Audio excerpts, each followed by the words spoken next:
Hello everybody, I'm Illece Buckley Weber, the mayor of the city of Agoura Hills, with a COVID-19 update. This one's going to be a little long. As you know, the county has a new safer at home order, so there's a lot to it. So grab yourself a cup of tea and just sit back and relax. Let me start by reminding all of you that we are one of 88 cities in Los Angeles County. 2 cities, Long Beach and Pasadena, have their own departments of public health. So they are not bound by the LA County Department of Public Health Safer at Home order. And so you may have heard that people are still dining outside in Pasadena and Long Beach. That may be true, but that doesn't have an impact on Agoura Hills. Agoura Hills, Westlake Village, Calabasas, Malibu, we are all part of LA County, so we are bound by the Safer at Home order. Let's see, also Thousand Oaks is a different county, as is Oak Park. They're Ventura County, so they have different orders as well. I know this is confusing, and I know it's difficult to follow. All of the counties and cities have their own websites, and you may just want to do a little searching around if you have some questions. Our website is agourahillscity.org, and if you're not on social media, I encourage you to sign up on Instagram.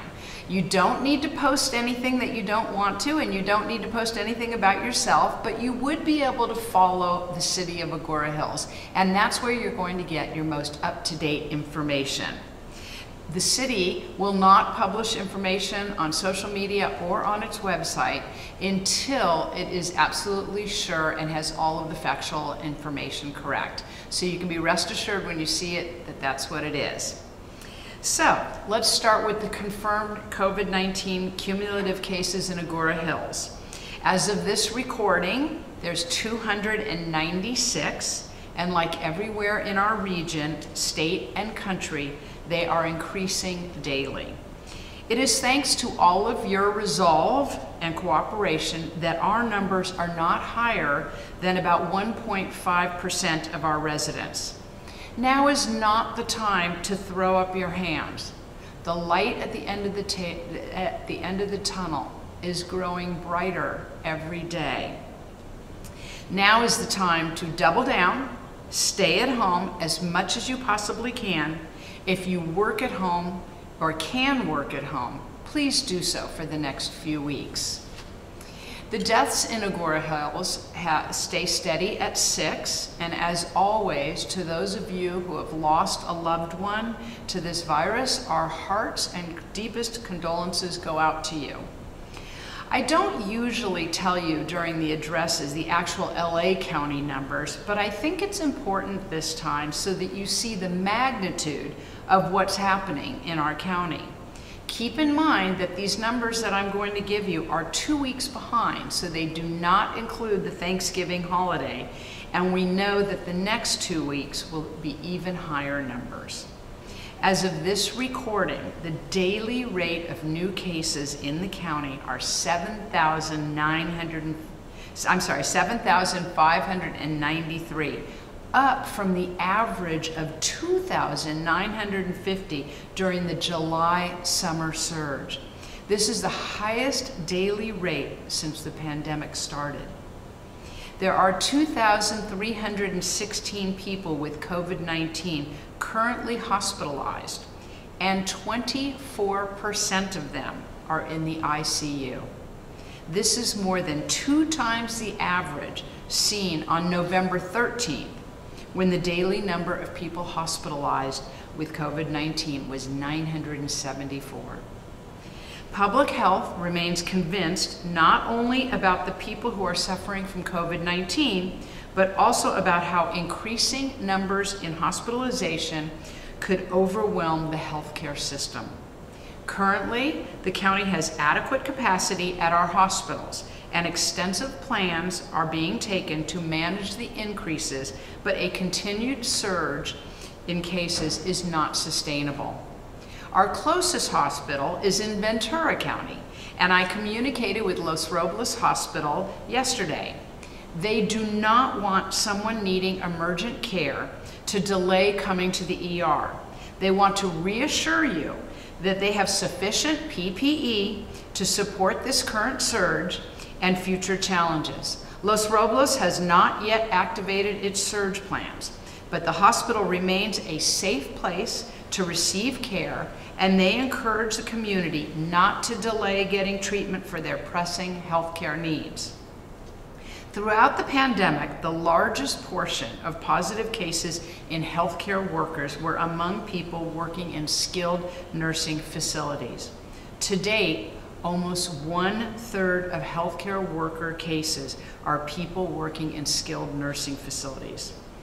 Once there are increases in the number of infected healthcare workers at skilled nursing facilities, more residents are likely to become infected.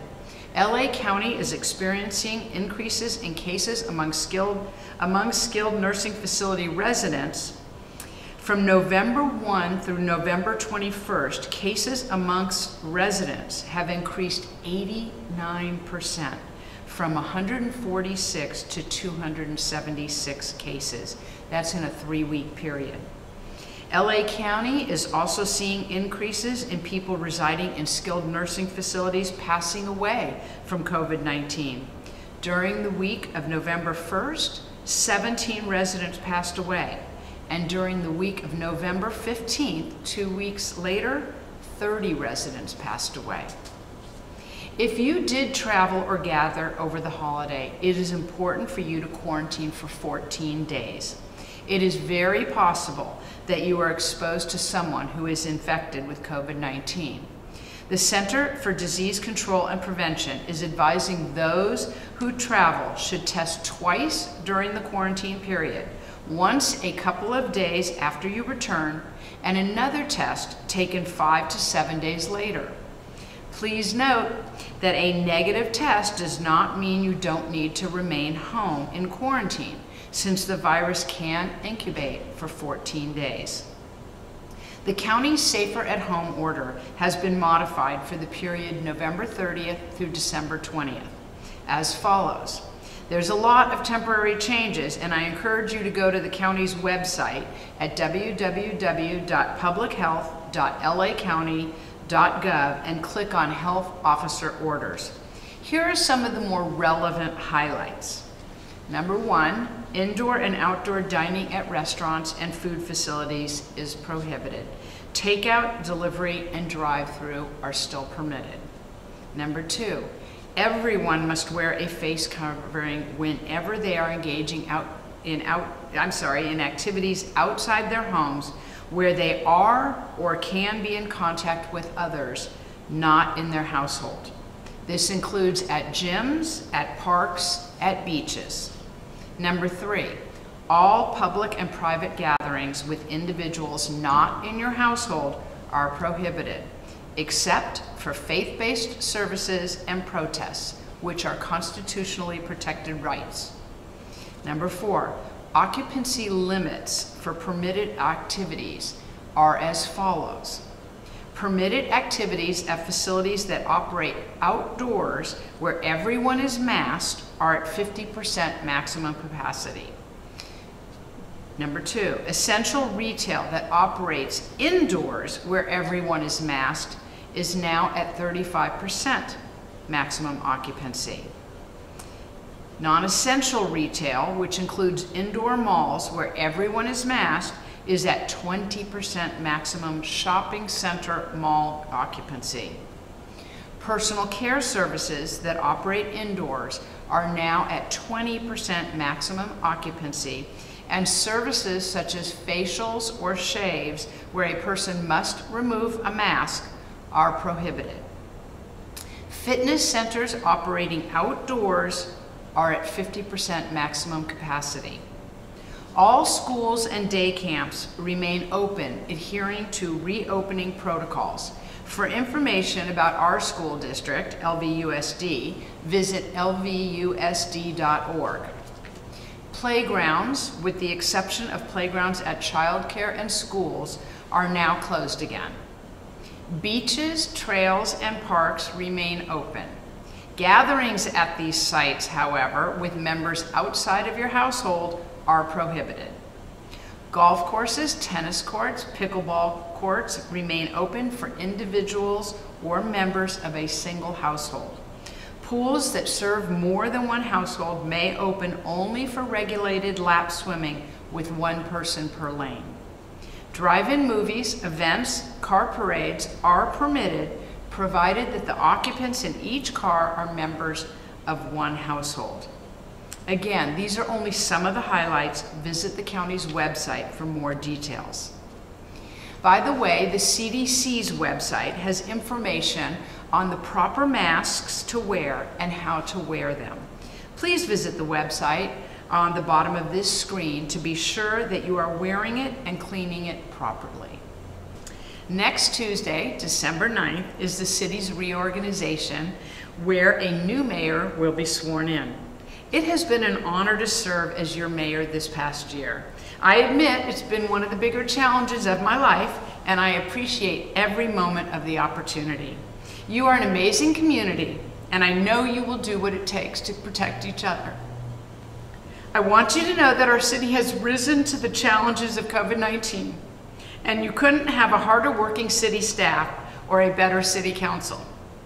I am grateful and thank you for tuning into these addresses and staying engaged in the city's activities and news. Please continue. So as I sign out, remember, stay home, stay masked, stay safe, stay distant. And with that, have a good rest of the year.